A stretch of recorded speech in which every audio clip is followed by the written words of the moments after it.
Louez l'Éternel, vous toutes les nations. Célébrez-le, vous tous les peuples, car sa bonté pour nous est grande et sa fidélité dure à toujours. Louez l'Éternel. C'est avec ces belles paroles du psaume 117 que je veux vous accueillir ce matin pour un dimanche spécial, pour un dimanche particulier. C'est Pâques. Jésus est ressuscité. Il est vraiment ressuscité. Alléluia, que Dieu soit béni. J'ose croire que pour chacun de vous ce matin, la joie est grande. Parce que, au travers de ce que l'on vit, nous avons cette foi que la mort n'a pas pu le retenir dans la tombe. Il a vaincu la puissance du péché, il a vaincu la puissance de la mort, il est vivant, il est ressuscité. Que Dieu soit loué. Merci pour tant d'amour de sa part.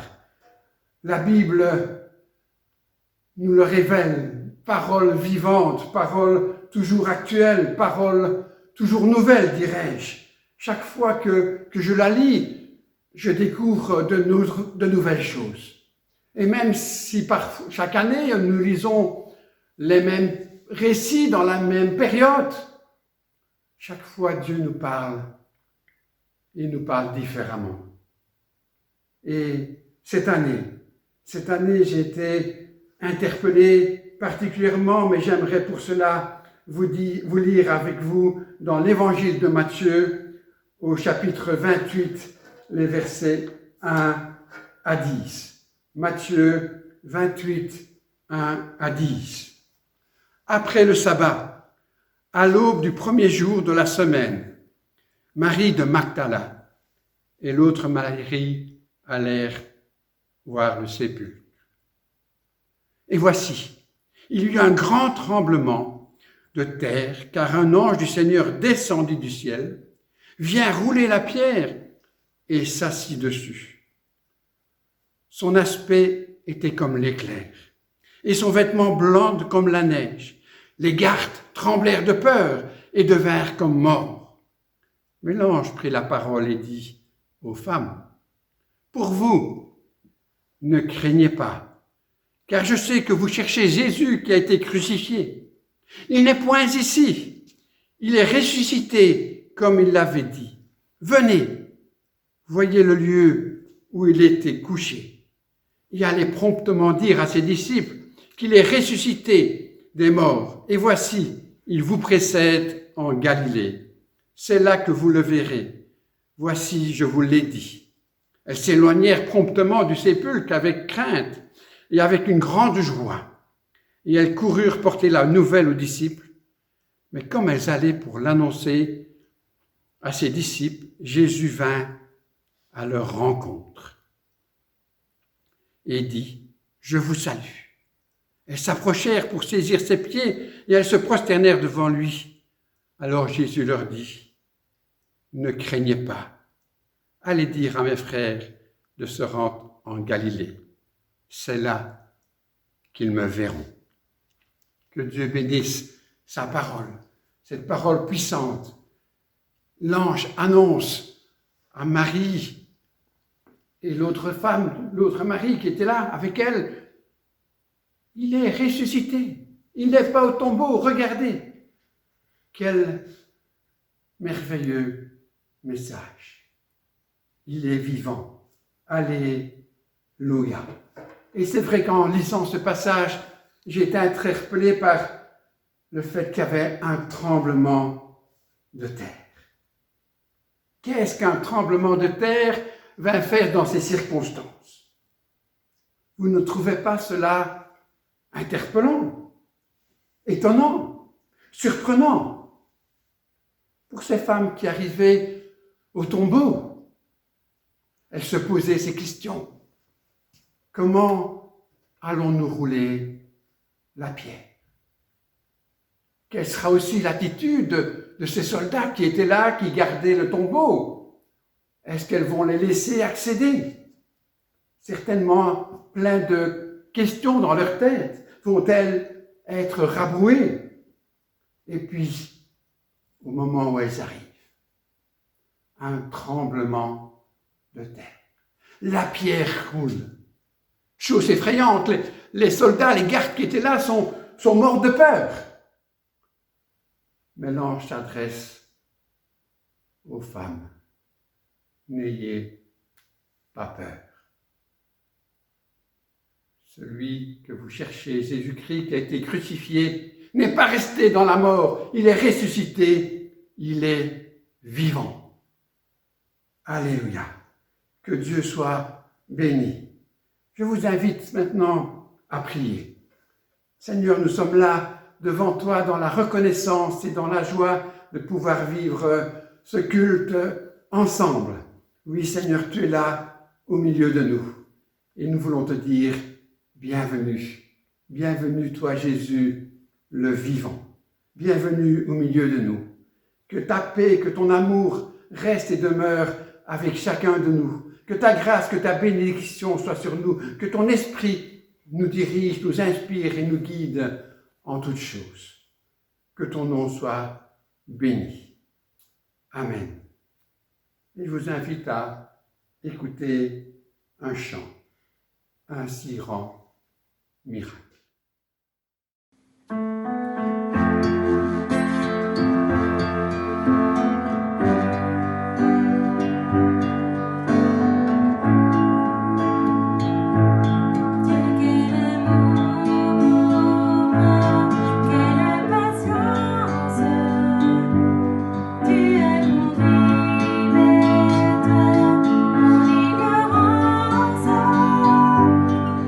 Comment pouvais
pensant à ce tremblement de terre, j'ai pensé évidemment à quelques jours plus tôt, notamment au moment de la crucifixion de Jésus, où on réalise aussi la nature qui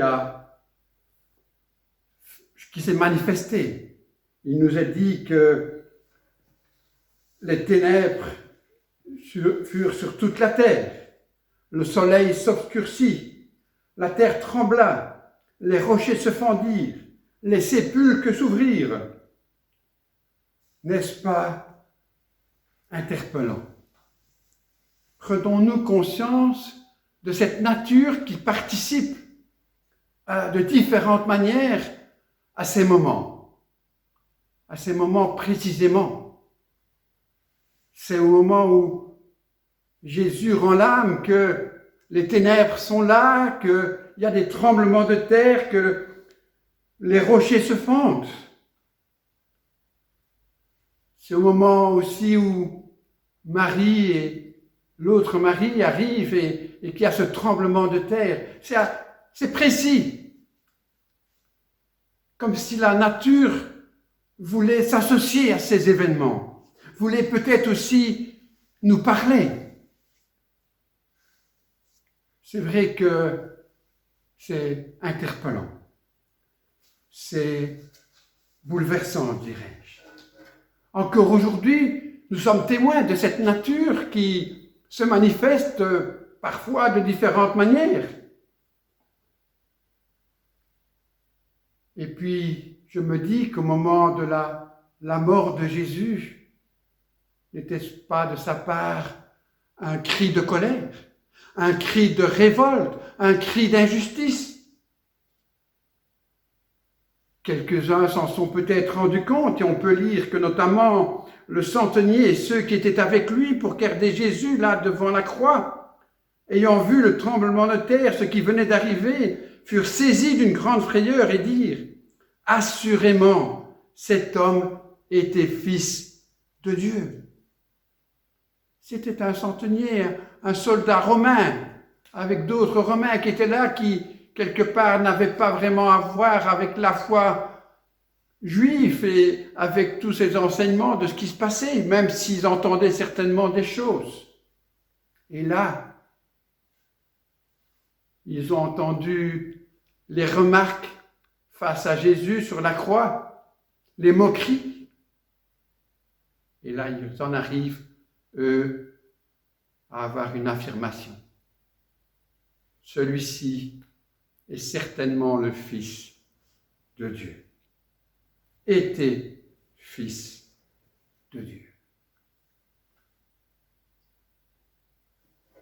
La nature, aujourd'hui, nous parle. Alors, il y a eu ces catastrophes ces dernières années, et puis pour l'instant, c'est peut-être le silence qui touche toute l'humanité. Est-ce que ce n'est pas aussi là une façon où on doit peut-être se laisser interpeller?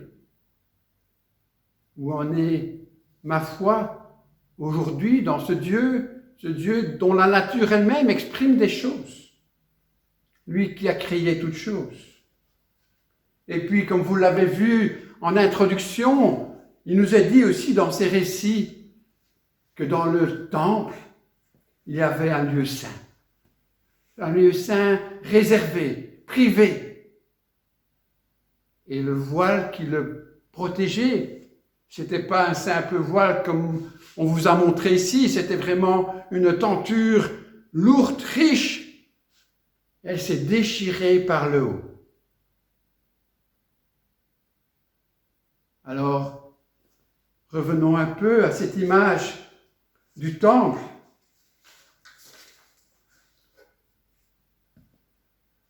Le tabernacle était composé en 3 parties. Il y avait le parvis, il y avait le lieu saint et le lieu très saint. Le parvis, tout le monde y avait accès. Dans le lieu saint, seuls les prêtres pouvaient y aller. Et dans le lieu très saint, seul le souverain sacrificateur, une fois par an, pouvait aller y entrer pour présenter une offrande, le sang du sacrifice de l'agneau, pour le pardon des péchés.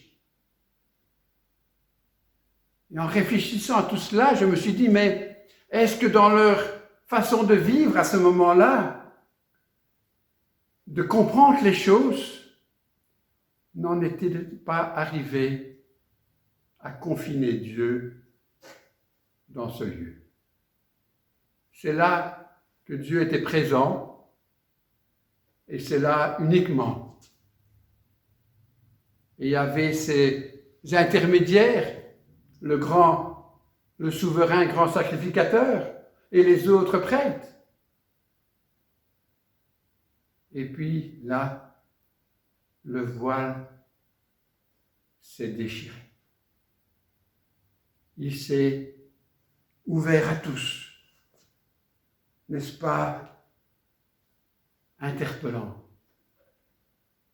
Ce voile qui séparait Dieu des hommes, au moment de la mort de Jésus, ce voile se déchire. Parce que Dieu ne veut plus cette séparation. Dieu veut une connexion avec chacun de nous, avec l'homme, avec la femme. Est-ce qu'on est conscient de cela aujourd'hui? Nous pouvons nous approcher du trône de la grâce. Il nous est dit en Hébreux 10, « Or, là où il y a le pardon des péchés, il n'y a plus d'offrande pour le péché. Ainsi donc, frères, sœurs, puisque nous avons au moyen du sang de Jésus une libre entrée dans le sanctuaire par la route nouvelle et vivante, que Jésus a inaugurée pour nous au travers du voile, c'est-à-dire de sa chair, de sa mort. Et puisque nous avons en lui un souverain sacrificateur établi sur la maison de Dieu, approchons-nous avec un cœur sincère, dans la plénitude de la foi, les cœurs purifiés d'une mauvaise conscience et le corps lavé d'une eau pure. Retenons fermement la profession de notre espérance, car celui qui a fait la promesse est fidèle. Ce passage nous montre que Jésus est notre seul intermédiaire avec Dieu. Que c'est lui qui s'est offert comme sacrifice ultime pour les péchés. Il est mort pour nous. Il a porté nos souffrances, nos maladies, nos fautes de chacun. Et aujourd'hui, nous pouvons venir à lui. Parce qu'il n'est pas resté dans la mort, il est ressuscité, il est vivant, il a apparu à ses disciples, il a apparu à de nombreuses personnes. Et puis il est là, il est monté à la droite du Père, et encore là, il intercède pour nous. Donc nous pouvons aller à Dieu au travers de lui. Aujourd'hui, n'est-il pas grand temps que nous, en tant qu'enfants de Dieu, nous ayons cette foi dans la vie, dans la résurrection, dans la puissance et l'amour de notre Seigneur Jésus-Christ, dans la puissance et l'amour de notre Dieu, que nous avons le Saint-Esprit qui est là pour nous accompagner, pour nous guider, que Dieu envoie aussi ses anges. Alors là, c'est vrai que parfois, on nous présente les anges avec des apparitions effrayantes, mais qui chaque fois nous invitent à ne pas craindre, nous qui nous tournons vers Dieu. Je crois que d'autres fois, les anges ne sont pas si terrifiants, si interpellants, mais sont là pour nous accompagner. Alors que nous puissions, en ce dimanche de Pâques, connecter à ce Dieu qui a ouvert l'accès au travers de son Fils, Jésus-Christ. Nous pouvons nous approcher de lui. Alors si nous pouvons nous approcher de lui, c'est qu'il veut bien avoir un dialogue, une relation, une communion avec nous. Nous pouvons nous présenter tels que nous sommes, lui demander pardon si c'est nécessaire, nous pouvons lui demander des choses si cela il est mis sur notre cœur. Alors aujourd'hui, c'est jour de grâce, c'est jour de vie nouvelle. Alors peut-être qu'en entendant ces paroles, tu réalises peut-être que tu t'es un peu éloigné de Dieu, ou que tu as laissé peut-être un peu ta foi s'affaiblir. Mais Dieu t'attend. Le chemin est ouvert. Alors approche-toi. Viens auprès du Maître. Viens auprès de Jésus. Il est là, le chemin, la vérité et la vie. Prions ensemble.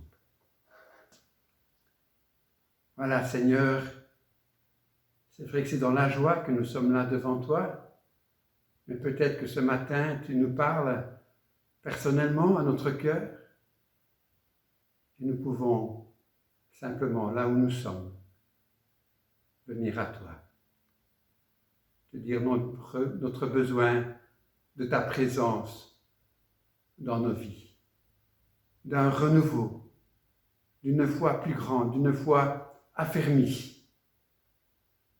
Seigneur, tu n'es pas confiné.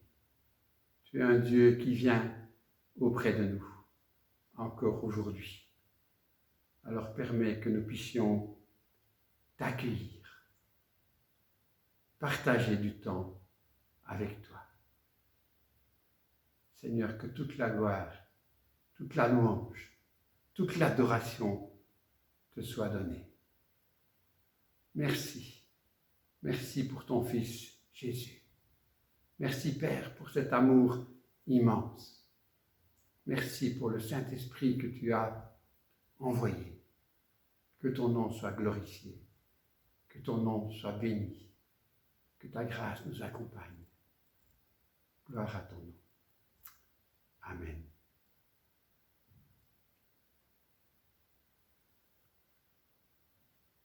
Voilà, j'espère que chacun de vous vous laissez toucher par cet amour de Dieu. N'hésitez pas, si le cœur vous en dit, de nous téléphoner ou de téléphoner à une connaissance pour prier, pour partager. N'hésitez pas à écrire peut-être pour vous ou pour partager aussi. Nous voulons vraiment vous souhaiter, avec la Major, une journée de Pâques bénie, dans la présence, dans la joie, dans la reconnaissance de notre Seigneur Jésus. Et que sa grâce, que son amour, que sa bénédiction soient avec chacun d'entre vous. Au nom de Jésus. Amen. Un bon week-end de Pâques.